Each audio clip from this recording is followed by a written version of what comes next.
Students நம்ம இந்த வீடியோவில் சிபிஎஸ்சி கிளாஸ் 11 ஸ்டூடெண்ட்கான செட்டோட தேர்ட் எக்ஸசைஸ் பார்க்க போகிறோம். தேர்ட் எக்ஸசைஸில் அவங்க சப்செட் பற்றியும் இன்டர்வல்ஸ் பற்றியும் பேசியிருக்காங்க. சப்செட் அப்படின்னா என்னன்னு பாருங்களேன். இப்போ ஏன்னு உங்ககிட்ட ஒரு செட் இருக்குது, அந்த ஏக்குள்ளே 1 2 3ன்னு 3 எலிமெண்ட் இருந்துச்சுன்னா, இப்போ பின்னு ஒரு செட்டை நான் எடுத்துக்கிறேன், அதில் 1ம் 2ம் மட்டும் தான் இருக்குது. அப்போ இந்த பியோட எல்லா எலிமெண்ட்டும் ஏக்குள்ளே இருக்குல்ல, அப்போ நம்ம சொல்லலாம் B is a subset of A அப்படின்னு சொல்லலாம். அப்போ Bன்ற செட் வந்து Aன்ற செட்டுக்குள்ள கண்டெயின் ஆயிருக்கு, B contained in A அப்படின்னு சொல்லலாம். இல்லை B is a subset of Aன்னு கூட நம்ம சொல்லலாம். ஸோ இந்த சப்செட்டோட சிம்பிள் இப்படி போடுவாங்க, இதை கண்டெயின்ட்னு படிப்பாங்க, இல்லை சப்செட்னு கூட நம்ம சொல்லிக்கலாம். இப்போ B is a subset of Aன்னு சொல்லுவோம். அதே மாதிரி A is a super set of Bன்னு சொல்லுவாங்க. ஏன்னா A தான் இங்கே பெருசு. Aன்ற பெரிய சர்க்கிளுக்குள்ள Bன்ற சின்ன சர்க்கிள் இருக்கு. Bக்குள்ள 1ம் 2ம் இருக்கு, Aக்குள்ள எக்ஸ்ட்ரா 3 இருக்குன்னு அர்த்தம். அப்போ Aன்ற மொத்த சர்க்கிளை பார்க்கும்போது 1 2 3ம், Bன்ற சர்க்கிளுக்குள்ள வந்து 1ம் 2ம் மட்டும் இருக்கு. அப்போ B is a subset of Aன்னு சொல்லிடலாம். இப்போ ஒரு செட்டு வந்து இந்த செட்டுக்குள்ள கண்டெயின் ஆயிருக்கா இல்லையா அப்படின்றத செக் பண்ணுங்க அப்படின்ற கொஸ்டின்ஸை முதல்ல பார்த்துடலாம். Exercise 1.3ல first question பாருங்க. Make the correct statement by filling the symbol contained or not contained in the blank spaces. 2 3 4 contained in 1 2 3 4 5 ன்னு கேட்குறாங்க. இதுக்குள்ள 2 3 4 இருக்குல்ல, அப்போ இந்த 2 3 4 இதுக்குள்ள கண்டெயின் ஆயிருக்கு, அப்போ இங்கே கண்டெயின்ட்னு போட்டுருங்க. இல்லை 2 3 4 இஸ் a subset of 1 2 3 4 5ன்னு கூட நம்ம சொல்லலாம். இப்போ ஏபிசி இருக்கு, ஏபிசி சிடி பிக்குள்ள கண்டெயின் ஆயிருக்கான்னு கேட்குறாங்க. இங்கே ஏ இருக்கு, இங்கே ஏ இல்லை, அப்போ ஏபிசி வந்து இதுக்குள்ள கண்டெயின் ஆகலை, அப்போ நாட் கண்டெயின்ட், டஸ் நாட் கண்டெயின்ட்னு எழுதணும். அடுத்து பாருங்க, x is element such that x is a student of class 11 of your school. உன்னோட ஸ்கூலோட 11th ஸ்டாண்டர்ட் ஸ்டூடெண்ட்ஸ் ஒரு குரூப்ல இருக்காங்க. X is a student of your school. ஸ்கூல்ல இருக்க மொத்த ஸ்டூடெண்ட்டும் ஒரு செட்டில் இருக்காங்க. இந்த மொத்த ஸ்டூடெண்ட்டுக்குள்ளே இந்த 11th ஸ்டூடெண்ட் கண்டிப்பாக கண்டெயின் ஆயிருப்பாங்க இல்லையா, அதனால இங்கே கண்டெயின்ட்னு போடணும். அடுத்து 4th one, X is a circle in the plane. ஒரு சர்க்கிள், ஒரு பிளேன்ல இருக்க எல்லா சர்க்கிளும் இருக்காங்க. X is a circle in the same plane with radius 1ன்னு சொல்லியிருக்காங்க. ஒரு பிளேன்ல இங்க நிறைய சர்க்கிள்ஸ் இருக்கு, அதாவது எல்லா ரேடியஸ்லயும் சர்க்கிள் இருக்கு. இதுல ஒரே ஒரு சென்டிமீட்டர் லென்த் இருக்கிற சர்க்கிள் மட்டும் இருக்காங்க. அப்ப இங்க இருக்கிற எல்லாரும் இதுக்குள்ள வருவாங்கன்னா வர முடியாது, ஏன்னா இதுல பெரிய பெரிய சர்க்கிள்ஸும் இருப்பாங்க, ஆனா இதுல 1 சென்டிமீட்டர் சர்க்கிள் மட்டும் தான் இருக்கும். அதனால நாட் கண்டெயின்ட் அப்படின்னு நம்ம போடணும். அடுத்து பாருங்க, ட்ரையாங்கிள் இந்த பிளேன், இங்க வந்து ரெக்டாங்கிள் இந்த பிளேன். ட்ரையாங்கிள் எல்லாமே ரெக்டாங்கிள்குள்ள வருமானா கண்டிப்பா வராது, அப்போ நாட் கண்டெயின்ட்னு போடுங்க. Equilateral triangle of a plane இந்த பக்கம் இருக்கு. இங்க எக்ஸ் இஸ் அ ட்ரையாங்கிள் இந்த சேம் பிளேன். ட்ரையாங்கிள்னு பார்க்கும்போது எல்லா டைப்ஸும் வந்துடும், ஈக்குவலேட்டரல் ட்ரையாங்கிள், ஐசோசெல், ஸ்கேலன், எல்லா ட்ரையாங்கிளும் இந்த பக்கம் இருக்காங்க. இங்க ஈக்குவலேட்டரல் ட்ரையாங்கிள் மட்டும் இருக்காங்க. ஈக்குவலேட்டரல் ட்ரையாங்கிள்ன்றது எல்லா டைப்புக்குள்ளேயும் கண்டிப்பா கண்டெயின் ஆயிருக்கும், அப்போ இது கண்டெயின்ட்னு போடணும். X is a even natural number, X is an integer. Even natural number na 2 4 6 8 மட்டும் இங்க இருக்கு. Integer na எல்லா பாசிட்டிவ் நம்பர், எல்லா நெகட்டிவ் நம்பர், 0 எல்லாமே சேர்ந்து இதுக்குள்ள இருக்கு. அப்ப இந்த ஈவன் நம்பரும் இன்டிஜருக்குள்ள கண்டெயின் ஆயிருக்கும், அப்ப இங்க கண்டெயின்ட் அப்படின்னு நம்ம போடணும். அடுத்து பாருங்க, ட்ரூ ஆர் ஃபால்ஸான்னு கேட்டிருக்காங்க. A, B வந்து நாட் கண்டெயின்ட் இன் பிசிஏன்னு கொடுத்துருக்காங்க. ஆனால் ஏபி வந்து இதுக்குள்ளே இருக்குல்ல, ஏயும் பியும், அப்போ கண்டெயின்ட் தானே போட்டிருக்கணும், நாட் கண்டெயின்ட்னு போட்டிருக்கிறதுனால இது வந்து ஃபால்ஸ்ன்னு எழுதுங்க. ஏஇ பிலாங்ஸ் டு வவல் இந்த இங்கிலீஷ் ஆல்ஃபபெட். ட்ரூ தான், ஏன்னா வவல் என்னும் போது ஏஇ ஐஓயு வரும். அப்போ ஏஇ வந்து இதுக்குள்ளே இருக்கான்னு கேட்டால் கண்டிப்பாக இருக்குது, அதனால இது ட்ரூ. இப்போ 1 2 3 வந்து கண்டெயின்ட் இன் 1 3 5 கேட்டிருக்காங்க. இங்கே 2 இருக்கு, ஆனால் இங்கே 2 இல்லை, அதனால இது ஃபால்ஸ். ஏ வந்து கண்டெயின்ட் இன் ஏபிசி, ஆனால் ஆமாம் கண்டெயின் ஆயிருக்கு, ட்ரூன்னு போடுங்க. ஏ இந்த சிம்பிளுக்கு பேர் தான் கண்டெயின்ட்னு சொல்லுவோம் நம்ம, அதாவது சப்செட்னு அர்த்தம். இந்த மாதிரி இ மாதிரி போட்டால் பிலாங்ஸ் டு அப்படின்னு அர்த்தம். இந்த மாதிரி பிலாங்ஸ் டு சிம்பிள் போட்டுட்டு இது இதுக்குள்ள இருக்கான்னு கேட்டிருக்காங்க. இந்த ஏன்ற செட்டு இது வந்து ஃபால்ஸ். இது ஏன் ஃபால்ஸ், அதுதான் ஏ இதுக்குள்ள இருக்குன்னா ஏ கண்டிப்பா இருக்கு. இது ஒரு எலிமெண்டா இருந்தாதான் இதை வந்து பிலாங்ஸ் டுன்னு சொல்லணும், சப்செட்டா இருந்தாதான் பிராக்கெட் போடணும். ஒரே ஒரு சிம்பிள் விஷயம் ஞாபகம் வச்சுக்கோங்களேன். இப்போ வந்து சப்செட்னா இப்படி பிராக்கெட் போட்டு காட்டுறது சப்செட். இப்போ ஏபிசிக்குள்ள ஏ வந்து பிலாங்ஸ் டு ஏபிசி அப்படின்னு கொடுத்தா இது கரெக்ட். ஏன்றது எலிமெண்ட் எழுதும் போது பிராக்கெட் போட்டு நம்ம காட்டக்கூடாது. ஏன்ற எலிமெண்ட் பிலாங்ஸ் டு ஏபிசி, ஆனால் இதை நம்ம ட்ரூன்னு சொல்லுவோம். ஆனால் இதுக்கு நம்ம பிராக்கெட் போட்டுட்டோம்னா சப்செட்டுன்னு அர்த்தம். அப்போ இந்த சப்செட்டுன்னு போட்டால் கண்டிப்பாக இதில் கண்டெயின்ட் சிம்பிள் தான் யூஸ் பண்ணணும். செட்டு யூஸ், இங்கே செட் பிராக்கெட் யூஸ் பண்ணியிருந்தாலும் இங்கே கண்டெயின்ட்னு அவங்க போடணும் பேசிக்காக. அப்போ பிலாங்ஸ் டுன்னு போட்டு இங்கே செட்டு பிராக்கெட் போட்டதுனால இது ஃபால்ஸ் ஆக்சுவலாக. அடுத்து பாருங்க, x is an even natural number less than 6. 6 விட கம்மியான ஈவன் நேச்சுரல் நம்பர்ஸ். அப்போ 2 4 வரும், ஏன்னா 6 விட கம்மியாக இருக்கணும்.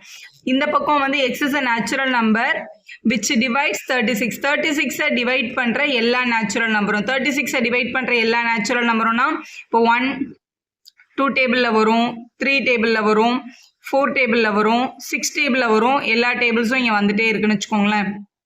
இன்னும் 12 18 36 கூட வரும். இப்போ இந்த 2,4 இதுக்குள்ளே இருக்கான்றது தான் என்னோட கொஸ்டின். கண்டிப்பாக இருக்குது. அப்போ நம்ம என்னென்னு எழுதிடணும்? ட்ரூன்னு எழுதிடணும்.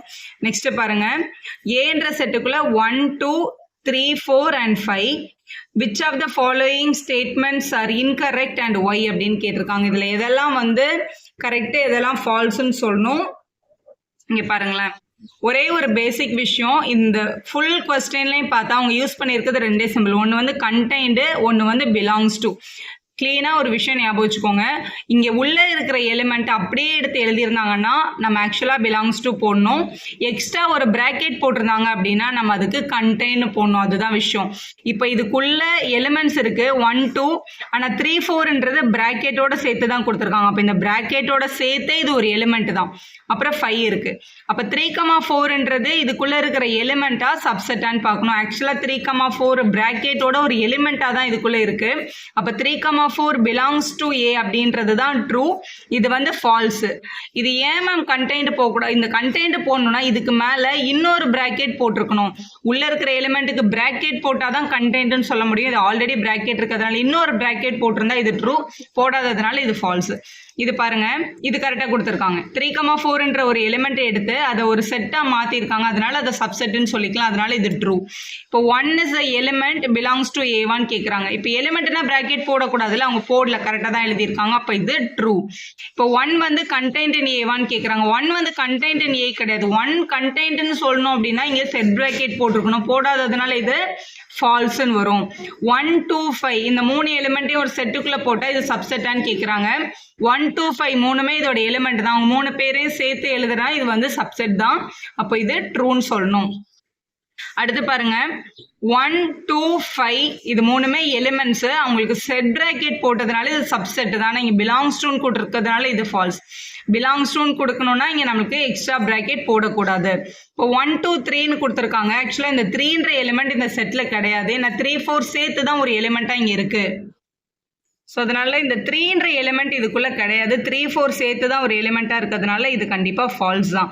இந்த மாதிரி ஒரே ஒரு சிம்பிள் மட்டும் இருந்தால் இதுக்கு ஆக்சுவலாக நல் செட்டுன்னு அர்த்தம். நல் செட்டோட சிம்பிள் இதுதான் போன எக்ஸசைஸில் நம்ம பார்த்துருந்தோம். Null set is a element of ஏவா, null set is a subset of ஏவான்றதான் உங்களோட கேள்வி. Null set is a subset of A தான், எலிமெண்ட் கிடையாது. அதனால இதுதான் ட்ரூ, இது கண்டிப்பாக ஃபால்ஸ் தான். இது அடுத்து பாருங்க, உள்ள நல் செட் போட்டு அதுக்கு ஒரு பிராக்கெட் போட்டு இட்ஸ் அ சப்செட்டான்னு கேட்டிருக்காங்க. ஆக்சுவலாக நல் செட்ன்றதுனால ஒரு எம்டி பிராக்கெட் தான். எம்டி பிராக்கெட்டுக்குள்ளே திருப்பியும் ஒரு எம்டி பிராக்கெட் போட்டு சொல்லியிருந்தாங்கன்னா அது வந்து கண்டிப்பாக ஃபால்ஸ் நம்ம சொல்லணும். ஸோ இதுதான் இதோட ஃபைனல் ஆன்சர். நெக்ஸ்ட் நம்ம பார்க்க போகிற ரொம்ப முக்கியமான question, write down all the subset of the following set. இங்கே இருக்கவங்க எல்லாருக்கும் சப்செட் எழுது அப்படின்னு சொல்லியிருக்காங்க. இப்போ சப்செட் எழுதுறதுக்கு எப்படி எழுதணும்னு பாருங்க. சப்செட்டு ஒரு விஷயம் நல்லா தெரிஞ்சுக்கோங்க. சப்செட்ன்றது ஃபேக்டர் மாதிரி. இப்போ ஒரு நம்பரோட ஃபேக்டர் எழுதணும்னு வச்சுக்கோங்களேன். இப்போ ஃபார் எக்ஸாம்பிள் 6ஓட ஃபேக்டர் எடுத்து எழுது. 6ஓட ஃபேக்டர்ஸ் யாரெல்லாம்? எல்லா நம்பருக்கும் 1 இஸ் அ ஃபேக்டர், எல்லா நம்பருக்கும் அந்த நம்பரே ஒரு ஃபேக்டர் தான். அது இல்லாமல் வேற எந்த டேபிள்ஸ் எல்லாம் வரும்? 2 டேபிள்லையும் 3 டேபிள்லையும் வரும். அப்போ 1 2 3 6 இந்த 4 டேபிளில் தான் 6 வரும். அதனால இந்த 4 டேபிளும் தான் 6ஓட ஃபேக்டர்னு சொல்லுவோம்ல. இப்போ 1 is a factor of every number, itself is a factor of every number அப்படின்னு சொல்ற மாதிரி செட்ல null set is a subset of every set. இதான் condition. Null set is a subset of every set, every set is a subset of itself அப்படின்னு தெரிஞ்சுக்கோங்க. இப்போ முதல்ல இப்போ இந்த ஒரே ஒரு எலிமெண்ட் தான் இருக்கு. அப்போ எங்களோட சப்செட் யாருன்னா நல் செட் போடணும். அப்புறம் அந்த செட்டையே ஒரு தடவை எழுதினோம். அப்போ 2 சப்செட் இருக்கு இதுக்கு. அடுத்து ஏபின்னு எலிமெண்ட் கொடுத்துருக்காங்க, சப்செட் எழுத சொல்லியிருக்காங்க. முதல்ல நல் செட் போட்டணும். இதுக்குள்ள 2 எலிமெண்ட் இருந்தானா ஒரு எலிமெண்ட்டா தனித்தனியாக எழுதிக்கோங்க. அப்போ A is a subset of AB, B is a subset of AB. அப்போ அந்த செட்டே அதுக்கு சப்செட்டாக இருக்கிறதுனால இந்த ஏபியும் சேர்த்து இப்படி எழுதிக்கணும். அப்போ 4 சப்செட் இருக்கு. அடுத்து 1 2 3 கொடுத்துட்டு சப்செட் எழுத சொல்லியிருக்காங்க. முதல்ல நல் செட் 1 தனியாக போட்டால் 1 இஸ் அ சப்செட். அதே மாதிரி 2 is a subset of 1 2 3, 3 is a subset of 1 2 3ன்னு எழுதிட்டு 3 எலிமெண்ட்ல 2 எலிமெண்ட்டாக சேர்த்து எழுதுங்க. முதல்ல 1 2, அப்புறம் 2 3 அப்புறம் 3 1 அப்புறம் 1 2 3ன்னு எழுதிடலாம். இப்ப இதுல கவுண்ட் பண்ணி பாருங்க. 1 2 3 4 5 6 7 8. இதோட கவுண்டிங் வந்து எப்படி செக் பண்ணணும் அப்படின்னா, நம்பர் ஆஃப் சப்செட் வந்து 2 பவர் n-க்கு ஈக்குவலா இருக்கும். n-ன்றது வந்து நம்பர் ஆஃப் எலிமெண்ட். இப்ப இதுல 3 எலிமெண்ட் இருக்குல்ல, அப்ப 2 பவர் 3 என்னன்னு பார்க்கணும். 2 பவர் 3 வந்து 8. அப்ப கண்டிப்பா 8 சப்செட் இருந்தா தான் உங்க சம் கரெக்ட். இப்ப நல் செட்னா நல் செட்டோட சப்செட் நல் செட் மட்டும்தான், வேற எந்த ஆப்ஷனும் கிடையாது. இப்ப 2 எலிமெண்ட் தான் 4 வருது பாருங்க, ஏன்னா 2 ஸ்கொயர் 4 வர்றதுனால தான். Next intervals. ஓப்பன் இன்டர்வல்னா என்ன, க்ளோஸ்ட் இன்டர்வல்னா என்னன்னு பார்க்க போறோம். பிராக்கெட்டை இப்படி போட்டா அது வந்து ஓப்பன் இன்டர்வல், இப்படி பாக்ஸ் மாதிரி போட்டா அது வந்து க்ளோஸ்ட் இன்டர்வல் அப்படின்னு சொல்லுவோம். ஓப்பன் பிராக்கெட்னா பிட்வீன் அர்த்தம். ஃபார் எக்ஸாம்பிள் இப்போ 1,3 ஓப்பன் பிராக்கெட்ல இருந்ததுன்னா அதுக்கு என்ன தெரியுமா அர்த்தம்? 1க்கும் 3க்கும் நடுவுல இருக்க நம்பர்ஸ் மட்டும் பிட்வீன் அப்படின்றத அர்த்தம். அதாவது 1 விட பெரிய நம்பர் 3 விட சின்ன நம்பர். 1.1ல இருந்து ஸ்டார்ட் பண்ணலாம். அப்ப இந்த 2ன்ற எலிமெண்ட் இதுக்குள்ள வரும். 3ன்ற எலிமெண்ட் இப்ப வெறும் நான் நேச்சுரல் நம்பரை வச்சு சொல்லணும். இது ஆக்சுவலா நம்ம ரியல் நம்பர்ல சொல்லுவோம். எல்லா டெசிமலும் இங்க எழுத முடியாதுன்றதுனால இப்ப நேச்சுரல் நம்பர் இதுக்குள்ள என்ன அவைலபிள் இருக்குன்னா 2 மட்டும்தான். இப்ப ஃபார் எக்ஸாம்பிள் 2 பக்கமும் க்ளோஸ்டு பிராக்கெட் போட்டிருக்கோம்னு வச்சுக்கோங்களேன். க்ளோஸ்டு பிராக்கெட்னா ஃப்ரம் 2 1ல இருந்து 3 வரைக்கும் அப்படின்னு அர்த்தம். அப்போ 1 வரும் 2 வரும் 3 வரும் அப்படின்னு எழுதணும். இப்போ 1 பக்கம் ஓப்பனும் 3 பக்கம் க்ளோஸ்டும் போட்டிருந்தாங்கன்னா 1 வராது, ஆனா 3 வரும்னு அர்த்தம். அப்போ 2வும் 3யும் நம்ம எழுதணும். கிளியரா புரியறதுக்காக நேச்சுரல் நம்பர்ல எழுதியிருக்கோம். யூஸ்வலா இன்டர்வல் வந்து ஒரு ரியல் நம்பரை ரெப்ரசென்ட் பண்றதுக்காக கொண்டு வரப்பட்டது. இப்போ x is a element such that x belongs to the real number.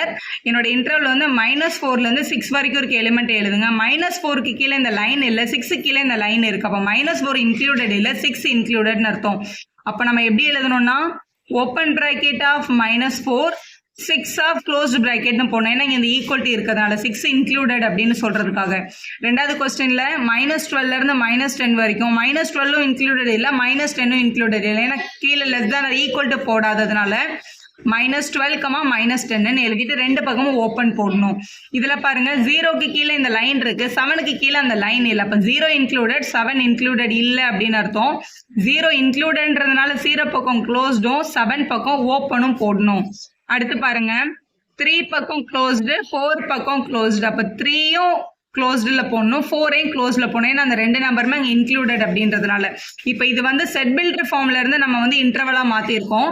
அடுத்த கொஸ்டின் வந்து அவங்க இன்டர்வலை கொடுத்துட்டு இந்த செட் பில்டர் ஃபார்ம்ல எழுதுங்க அப்படின்னு சொல்லியிருக்காங்க. இப்போ எப்படி எழுதணும்னு பாருங்களேன். இந்த ஃபர்ஸ்ட் கொஸ்டின் நம்ம எழுதுறோம்.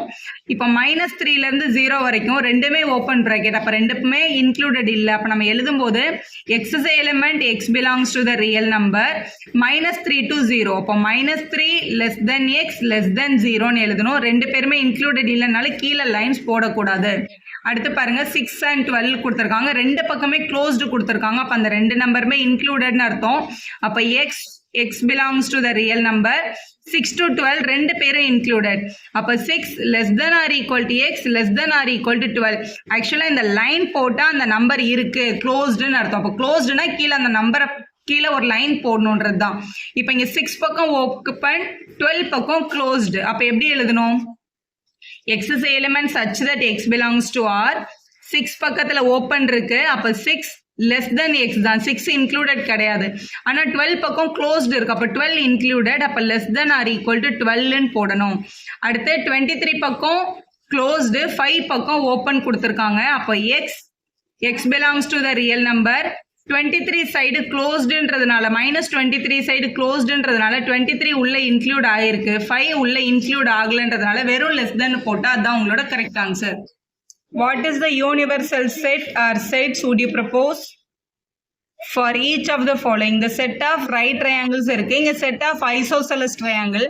இவங்களுக்கு ஒரு சூப்பர் செட் எழுதணும் அப்படின்னா இந்த செட் ஆஃப் ட்ரையாங்கிள்ஸ் எழுதிக்கலாம். இப்ப இந்த செட் ஆஃப் ட்ரையாங்கிள்ஸ்குள்ள செட் ஆஃப் ரைட் ட்ரையாங்கிள்ஸும் இருக்கும், செட் ஆஃப் ஐசோசெல்ஸ் ட்ரையாங்கிளும் இருக்கும். அப்ப இதுதான் உங்களோட யூனிவர்சல் செட். இவங்க ரெண்டு பேருக்குமே இவங்க ரெண்டு பேரும் சப்செட்டா இருப்பாங்க அப்படின்னு அர்த்தம்.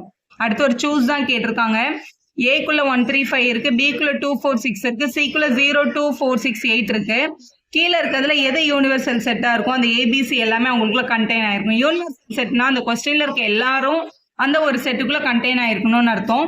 இப்போ பாருங்க 0, 1, 2, 3, 4, 6, 8 எல்லாமே இன்க்ளூட் ஆயிருக்குது இந்த தேர்ட் ஆப்ஷனில் மட்டும்தான். மற்ற நம்பர்ஸ்லலாம் ஒரு சில நம்பர் வந்து மிஸ் ஆயிருக்கு. இப்போ ஃபர்ஸ்ட் செட்டில் 8 இல்லை, இதில் எதுவுமே இல்லை, இதில் 0 இல்லை. அப்போ தேர்ட் ஆப்ஷனில் தான் இந்த ஏபிசியில் இருக்க எல்லா எலிமெண்ட்டும் இருக்கிறதுனால இந்த தேர்ட் ஒன்று தான் யூனிவர்சல் செட்டாக இருந்திருக்க முடியும். வீடியோ யூஸ்ஃபுல்லாக இருந்தால் ஒரு லைக் போடுங்க, உங்கள் ஃப்ரெண்ட்ஸ்க்கும் ஷேர் பண்ணுங்கள். Subscriber channel for more videos.